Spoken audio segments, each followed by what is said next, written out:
Graça e paz, meus irmãos, vamos a mais uma videoaula, hoje com a lição número 7. Nós estamos estudando a revista Ser Discípulo, da Escola Bíblica Discipuladora da Junta de Missões Nacionais.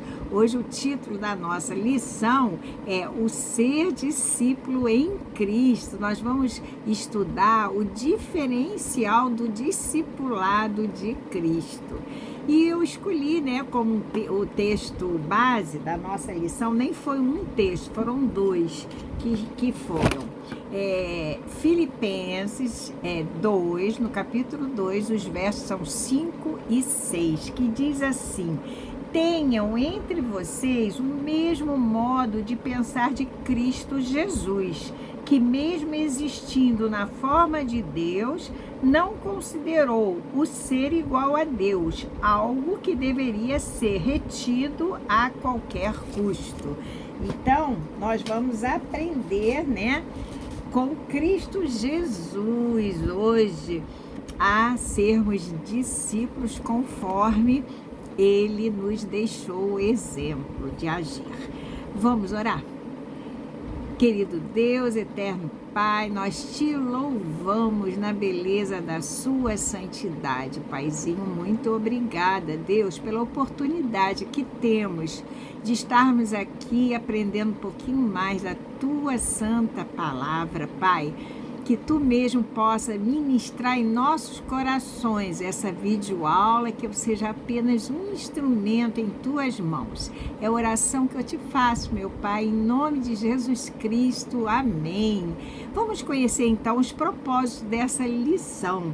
O propósito primeiro, no sentido do saber, diz o seguinte: ao final, do estudo, você deverá compreender o propósito do discipulado de Cristo, que espera que o discípulo se vista de humildade, anule-se a sua vontade própria e siga os seus ensinamentos para se tornar a cada dia mais parecido com Ele, com Jesus. Então, agora conhecer o propósito no sentido do sentir. Ao final do estudo, você deverá perceber que fomos convocados a servir a Jesus com um espírito de humildade, comprometimento e amor pelo serviço de discipulado. Agora, conhecer o propósito no sentido do agir. A pergunta é: o que eu devo fazer após aprender, essa lição? Então, você deverá ser um agente de reconciliação da humanidade com Deus Pai, do homem com Deus Pai, apresentando Jesus ao mundo como a única solução de redenção do homem. Claro que é redenção para a vida eterna, na glória dele. Então, vamos à introdução desse assunto maravilhoso. Eu já vou começar com uma perguntinha, assim como eu gosto sempre de iniciar. A pergunta o que Deus espera de seus discípulos? O que você acha? O que Deus espera de você? O que Ele espera de mim como discípula dele? É claro que Ele espera que, a semelhança de Cristo, nós, decidamos obedecê-lo, sempre. E sempre dentro do que está ali escrito em Filipenses, no capítulo 2, no verso 13, que diz: é Deus quem efetua em nós tanto querer quanto realizar, de acordo com a vontade dele, E nós só iremos conseguir abdicar, deixar a nossa vontade própria, fazendo assim as coisas do nosso jeito, do nosso modo, para obedecer atentamente à vontade de Deus, com a ajuda do Espírito Santo que habita em nós. Não é verdade isso? Sim.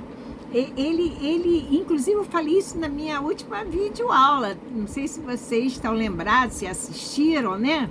Então, dizendo que o Espírito Santo, ele dá clareza de raciocínio diante do nosso compromisso assumido de seguir a Jesus. E essa clareza de raciocínio, ela irá nos fazer o quê?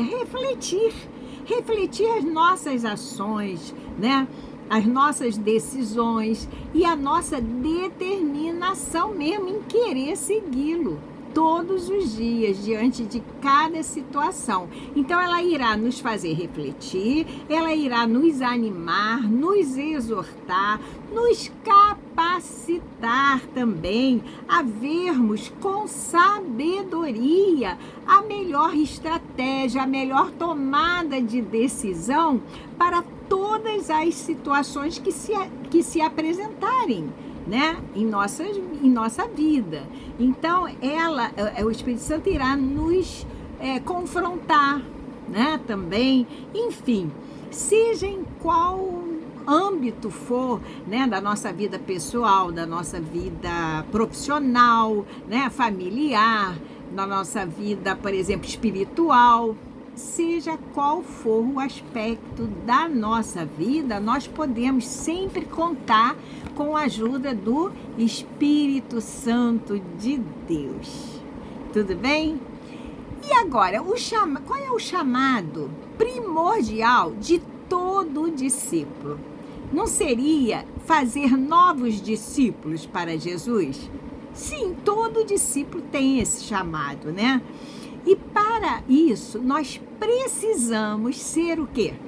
Exemplo, modelo na vida do outro, na vida daquela pessoa, né, que nós queremos apresentar a Jesus, que está sem salvação.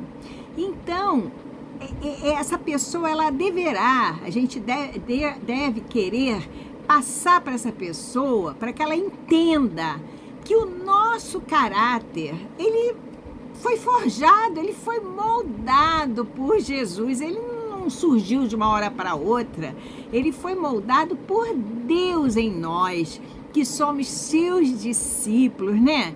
E assim precisa ser o quê? Transmitido através dos nossos exemplos, né? Exemplos de vida, das nossas, vamos dizer assim, colocações, palavras, né? Atitudes. Então, o nosso exemplo de vida vai mostrar, né? O que foi forjado em nosso coração, na nossa mente, com o nosso aprendizado ao longo do caminho, né? Muito bem. Para isso, nós precisamos ser seguidores de Jesus, obedecendo a quê? Aos seus ensinamentos, imitando em tudo. Porque é assim, todo discípulo tende a imitar o seu mestre e nós não somos diferentes, ok? Também vamos lembrar que Jesus agiu de que forma com seus discípulos, com os primeiros discípulos? Ele explicou cuidadosamente, né, aos seus discípulos a razão e os princípios que deveriam nortear o seu ministério, né? A exemplo do que está lá em Mateus, no capítulo 13, do 10 ao 15, depois vocês leiam lá, né, direitinho. Quando Jesus explica a eles o porquê de falar em parábolas, eles não estavam entendendo. Também Marcos 4:11, vai falar praticamente a mesma coisa, né? Quando ele revela os segredos do reino de Deus, quando ele diz a vocês é dado a conhecer os mistérios do reino de Deus. Aos de fora, tudo se ensina por meio de parábolas. Isso era porque eles, ao ouvirem, eles não iriam entender, né? Porque não tinha sido dado o direito a eles de entenderem. Somente aqueles que eram discípulos de Jesus. O que se percebe aqui é que Jesus, ele investiu tempo a sós com eles, com os seus seguidores, ou seja, ele nessa hora, ele estava o quê? Ele estava moldando o seu caráter, né? Em seus discípulos. E estes, os discípulos, eles se comprometeram em segui-lo. E assim somos nós, né?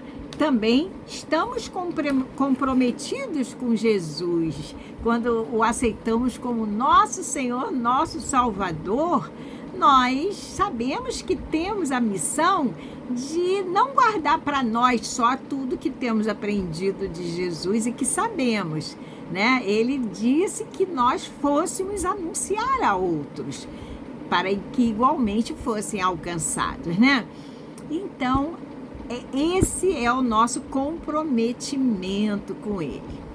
E você, como discípulo, também que é de Jesus, tem a mesma disposição e comprometimento dos primeiros discípulos em relação, naturalmente, a segui-lo?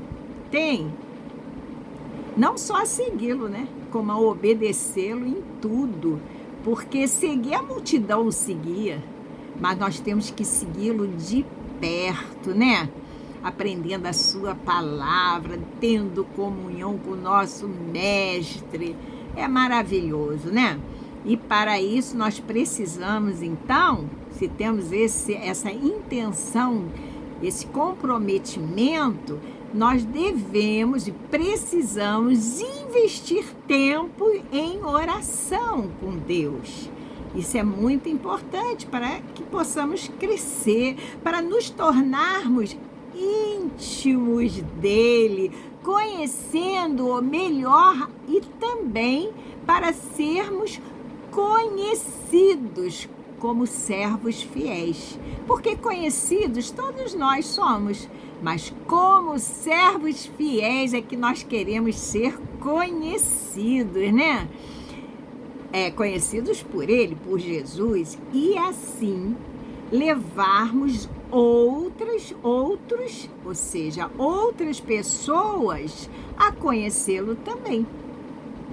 É isso que Ele espera de nós. Segundo João, capítulo 13, verso 13, Cristo, Ele mesmo se dizia mestre. Vejam só, está escrito: vocês me chamam de mestre e Senhor. E com razão, pois eu o sou. Então ele confirma, né, que ele é mestre. Até no judaísmo, mestre é chamado de rabi, tá? Só para vocês saberem.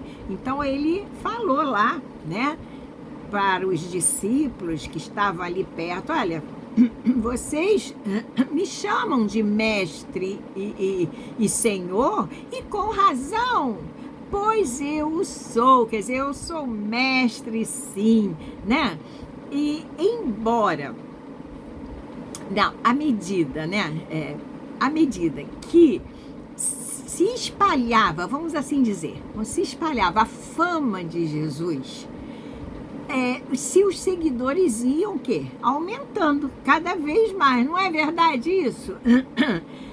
Aquela multidão, inclusive, quer dizer, isso tudo ali na região da Galileia. E tinha aquela multidão, né, que seguia Jesus meio que de longe, acompanhando, seguindo o mestre. Mas eles se aglomeravam muito mais pela curiosidade de ver os milagres de Jesus do que propriamente, né, dos milagres que Jesus realizava, do que propriamente ouvir as palavras dele, os seus ensinamentos. Não, eles não estavam muito interessados nisso. Eles estavam mais curiosos, a maioria deles, né, curiosos mesmo em assistir os milagres que Jesus costumava realizar. Não é isso? E nós sabemos que dessa multidão, alguns ainda se foram convertidos, alguns ainda se tornaram discípulos, né, do mestre. Outros dessa multidão se tornaram o quê? Adversários, né? E até perseguidores de Jesus. Estavam lá para ver o que ele estava aprontando para eles, né? Eles estavam interessados em pegar alguma coisa de Jesus para ir acusá-los, né? E muitos não, como é que eu posso dizer, embora seguissem a Jesus, eles não possuíam as marcas do discipulado. E que marcas são essas? Né? Eles não eram comprometidos com a causa. Eles não queriam pagar o preço, né? E daí eles só seguiam de longe a Jesus, se aglomeravam, mas não tinham a pretensão de serem um discípulo, né, do Mestre Jesus. Diferentemente de nós, que queremos segui-lo de perto, aprendendo com ele a cada dia, né? Antes de Jesus subir aos céus, fazer assunto aos céus, ascender aos céus, o Mestre, o nosso amado Jesus, nos incumbiu, né? Aliás, incumbiu a todos os seus seguidores de fazerem outros discípulos de todas as nações. Mateus 28, se não me engano, verso 18. Então, nós temos, né, essa missão dada pelo próprio Mestre, ok? É dito lá agora, vejam bem, é dito lá em 1 Timóteo, no capítulo 2, no verso 5, o seguinte, que Jesus Cristo, o homem, é o nosso mediador junto ao Pai, ok? Ele é o nosso mediador. Por isso, nenhuma religião, que vocês não sejam enganados, nenhuma religião, nem anjos, nem obra feita pelo homem, né? E nenhum preceito humano poderá intermediar a nossa relação com Deus. Somente Jesus. Pois é claro, né? Afinal, foi Ele quem morreu por nós, em nosso lugar, não é isso?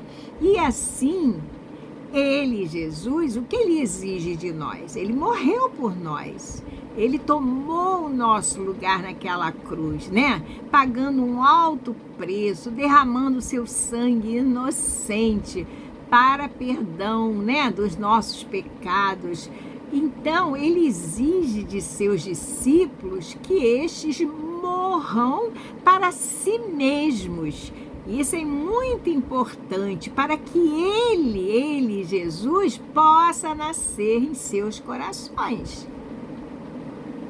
Então, nós temos que morrer para o nosso egocentrismo, em acharmos que nós, né, é o tal do eu, né? Eu posso, eu sei, eu decido, eu consigo, né?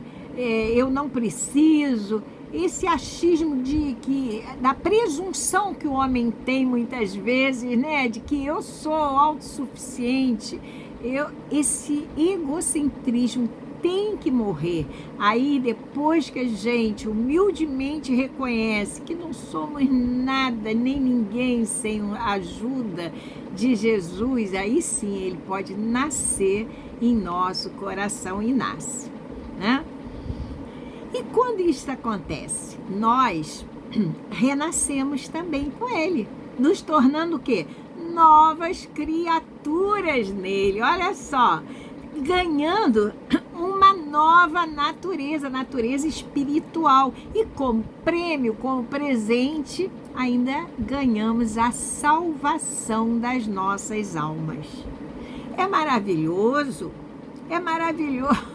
porque essa é, sem dúvida alguma, a percepção autêntica autêntica e ousada da proposta de discipulado de Cristo, quando o nosso mestre, quando ele exige de seus seguidores, de seus discípulos, que eles, outra vez, morram para si mesmos, nasçam de novo e se tornem novas criaturas nele.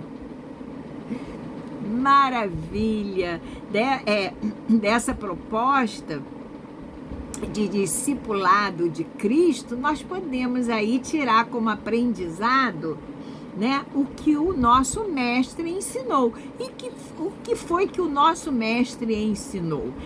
Que prestem atenção, que sendo ele mestre, mediador e Deus, fez-se servo, né? E lavou os pés de seus discípulos. Isso, por que ele fez? Ele fez para nos ensinar sobre a humildade e também para nos ensinar sobre o serviço ao próximo. Vejam bem, conforme Jesus nos fala em João 13, capítulo 13, versos 14 e 15, né? Ele diz bem assim, ó: pois bem, se eu, sendo Senhor e mestre, ele repete, ó, Senhor e mestre de vocês, lavei-lhes os pés, também vocês devem lavar os pés uns dos outros, porque eu lhes dei o exemplo para que, como eu fiz, vocês façam também. Então, ele está ensinando sobre a humildade, né? Que nós devemos servir ao nosso próximo em suas necessidades, deixando a capa do orgulho de lado, né? E vestindo essa capa da humildade. É isso que ele espera de cada um dos seus discípulos, né? Continuando, sabe-se também que na cultura, lá do primeiro século, da cultura helênica, portanto, na cultura grega, como eu disse, no século I, como as mulheres eram tratadas? As mulheres eram consideradas seres inferiores, seres fracos, né? Servindo apenas para a procriação e para a vida doméstica. Nessa época do século I, os homens costumavam tratar as mulheres com falta de respeito, né? Com desprezo, arrogância, porque eles tinham as mulheres assim, que as mulheres eram para eles, né, seres inferiores, como eu disse. E Jesus, né, o sabedor de tudo, sabedor dessa situação, como Deus encarnado, né, em forma de homem perfeito, porque foi assim que ele veio, né, por um homem entrou o pecado, mas por um justo saiu o pecado, ele era perfeito, né? Ele aproxima-se das mulheres com amor e respeito, né? Dentro mesmo de uma relação de quê? De justiça e igualdade. Isso tudo ele fez com qual propósito? Com qual propósito Jesus agiu assim? Hein? Ora, ele agiu assim para que na nova aliança, a velha aliança, Antigo Testamento, depois de que Jesus veio, morreu, ressuscitou, passou-se a vigorar a nova aliança, né? Agora, através do sangue de Jesus, que nós temos perdão dos nossos pecados, nós já sabemos. Então, para que ele agiu assim, voltando, Jesus, né? Com os homens, com as mulheres, agiu assim para que na nova aliança dominasse a pureza do olhar, a pureza do coração, porque lá em Mateus, no capítulo 5, verso 8, não está escrito, né, que fala que os filhos, que os limpos de coração verão a Deus? E ele, então, quis que dominasse isso na nova aliança, né? A pureza dos olhos, do olhar, a pureza do coração, para que pudesse cumprir isso na vida dos homens, que os limpos de coração verão a Deus, né? E os homens, ao agir assim com suas mulheres, agirem de que forma? Com respeito, né? Com igualdade, eles se livrariam do pecado da concupiscência, que é o quê? É o encantamento pelos prazeres sensuais e sexuais, ok? Jesus Cristo, como Senhor das nossas vidas, Senhor absoluto, o Filho de Deus, o Filho do Deus Altíssimo, ele refere aos seus seguidores, aos seus discípulos, não como escravos e servos também. Como é que ele se refere? Como amigos, não é isso? Não é isso que está lá em João 15, nos versos 14 e 15? Quando ele diz, vocês serão meus amigos, se fizerem o que eu lhes ordeno. Olha só, já não os chamo de servos, porque o servo não sabe o que o seu senhor, né, faz. Em vez disso, eu os tenho chamado de amigos, porque tudo o que ouvir do meu Pai, eu lhes tornei conhecido. Aleluia! Então, ele nos trata como amigos. E ele é o Senhor da nossa vida, não é verdade? Ele se entregou por nós. Então, ele é o dono da nossa vida, é o Senhor, e nós os seus servos. Mas ele não nos trata como servos, ele nos trata como amigos, porque nós sabemos o que ele deixou, o que ele fará.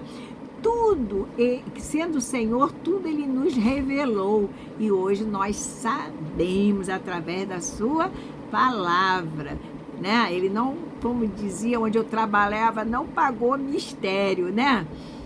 E também Jesus se refere aos seus seguidores, se refere a nós todos como irmãos, mães, né? Ou seja, numa relação, diria, de proximidade, de intimidade, né? Como se fôssemos da sua própria família, porque assim aconteceu também com os seus discípulos, não foi?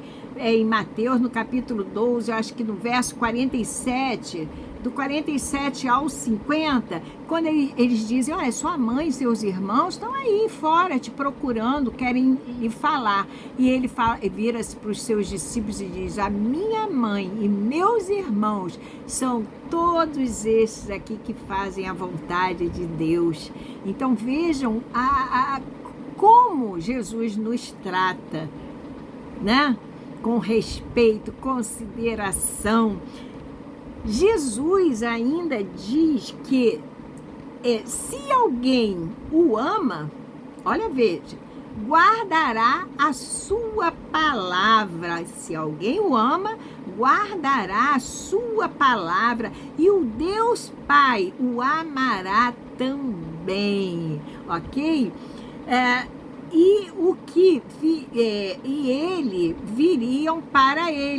Eles viriam para ele, para essa pessoa, e fariam nele morada. Ainda falou isso, né? Que o Pai viria também, o amaria também, e que viriam para ele. Eles vêm para nós através do seu Santo Espírito, porque ele e o Pai são um em consonância com tudo, com pensamento, né? É igual um casal, né? Que tem que concordar com tudo, né? O Jesus hoje está à direita do Pai, do Deus Todo-Poderoso, sentado à direita, e todo poder e autoridade foi lhe dado, né? Esse é o nosso Senhor, o nosso Mestre. Tudo bem? Bom, ele ainda Jesus, né, ainda nos dá um selo, né, e a garantia que somos filhos de Deus através do Espírito Santo que nos foi dado como fonte de poder, né, principalmente a todos os seus discípulos. Nós hoje temos poder graças a Ele, temos também a autoridade dada, outorgada por Jesus, né? Lucas, no capítulo 24, no verso 49, vai falar desse poder. E temos outras passagens, Lucas 12, 2, quando o Espírito Santo ensina, né? Ele está ali ensinando o que dizer, né? Na hora certa, ele ensina. João 20, 22, com o recebimento do Espírito Santo, Jesus soprando o Espírito Santo sobre os seus discípulos. É muito lindo tudo isso. 1 Coríntios, no capítulo 12, no verso 7, né? Quando fala da diversidade, né? Dos dons espirituais, se não me engano, da manifestação do Espírito, é isso, a diversidade da manifestação do Espírito, né? Depois vai falar dos dons espirituais. Vamos à conclusão dessa videoaula de hoje. Então, assim, seguir Jesus, o que significa? Significa ter intimidade com Ele, com a intencionalidade de nos tornarmos semelhantes ao nosso Mestre, na certeza que Deus age em nosso favor, né? Para o bem daqueles que o amam. Isso está lá em Romanos 8, do 28 ao 30. Então, nós temos que agir dessa forma, né? Também com a intencionalidade de levar, a apresentar Jesus a outros, né? Que estão no mundo sem luz, e a gente sabe disso. Para isso, o que Deus faz? Deus nos chama, mas Ele chama e capacita aos seus escolhidos. A cada um que Ele chamou, Ele capacita, né? Ele capacita a serem em conformidade com seu Filho Jesus, né? Conformes à imagem do seu Filho, melhor falando, e para isso nos concede dons espirituais segundo os seus propósitos. Os melhores dons Ele nos concede e nós devemos mesmo estar atentos, né? Qual o dom que você tem espiritual, né? E isso é para o quê? Para difundir a palavra de Deus, não é isso? Falar de Jesus, apresentar a Jesus. Você está disposto a renunciar, né, o seu eu a fim de seguir a Jesus? E quando eu falo a fim de seguir a Jesus, é seguir de perto a Jesus. Filipenses, eu vou até ler, no capítulo 2, 5 a 8. Eu li o 5 e o 6, acho, para vocês. Eu vou ler aqui. Diz assim, isso aqui nós vamos ver o exemplo de Cristo na humilhação. Tenham entre vocês o mesmo modo de pensar de Cristo Jesus, que mesmo existindo na forma de Deus, não considerou ser igual a Deus algo que deveria ser retido a qualquer custo. Pelo contrário, ele se esvaziou, assumindo a forma de servo, tornando-se semelhante aos seres humanos, e reconhecido em forma humana, ele se humilhou, tornando-se obediente até a morte de cruz. Vejam bem, então você está disposto? Essa foi a pergunta que eu fiz, né? A renúncia ao seu eu a fim de seguir a Jesus, conforme eu acabei de ler. Então, que sejamos humildes, né? Em reconhecer mesmo que sem Ele não podemos coisa alguma. Nada podemos fazer sem Jesus. E se Jesus Cristo, sendo Filho de Deus, se despojou da sua glória que tinha antes com o Pai, não é isso? E se submeteu à vontade do Pai, quanto mais nós, né? Meras criaturas pecadoras, imperfeitas, também temos que nos submeter à vontade de Deus Pai e de Jesus. Não é isso? Se não estivermos alicerçados em Deus, o que é isso? Em comunhão, né? E intimidade com Ele, nada poderemos fazer por Jesus. Ele nos comissionou, ide por todo mundo pregar o evangelho, mas se nós não tivermos em comunhão, né, em afinidade com Ele, vai ser difícil cumprir isso. Que seria o quê? Levar a esperança e a cura ao mundo, né, que já é na escuridão, sem Cristo. Assim como servos que somos do Mestre Jesus, devemos, em humildade e em semelhança, né, de Cristo, nos dispor a sofrer e a sermos o quê? A sermos perseguidos, se necessário for, né? Pagando o mal com o bem. Sendo obedientes à sua palavra, nós seremos agentes de reconciliação da humanidade, do homem com o Pai, tendo Jesus entregue-se a ela, a humanidade, por amor, por meio de quê? Da sua morte redentora. Não é isso? Agindo assim, nós agindo assim, estaremos o quê? Cumprindo o propósito supremo, né, do discipulado, onde o discípulo anula-se ao seu egocentrismo, como eu falei, para tornar-se semelhante a seu mestre. Lembrando que a identidade do discípulo deve estar sempre em Cristo. A identidade de todo discípulo deve estar sempre em Cristo e tornando-se assim o quê? Mais parecido com o seu mestre Jesus a cada dia. Aleluia. Então ficamos hoje nessa videoaula de hoje por aqui. Espero que tenham aproveitado, gostado e até a próxima videoaula. Um beijo para vocês. Até lá.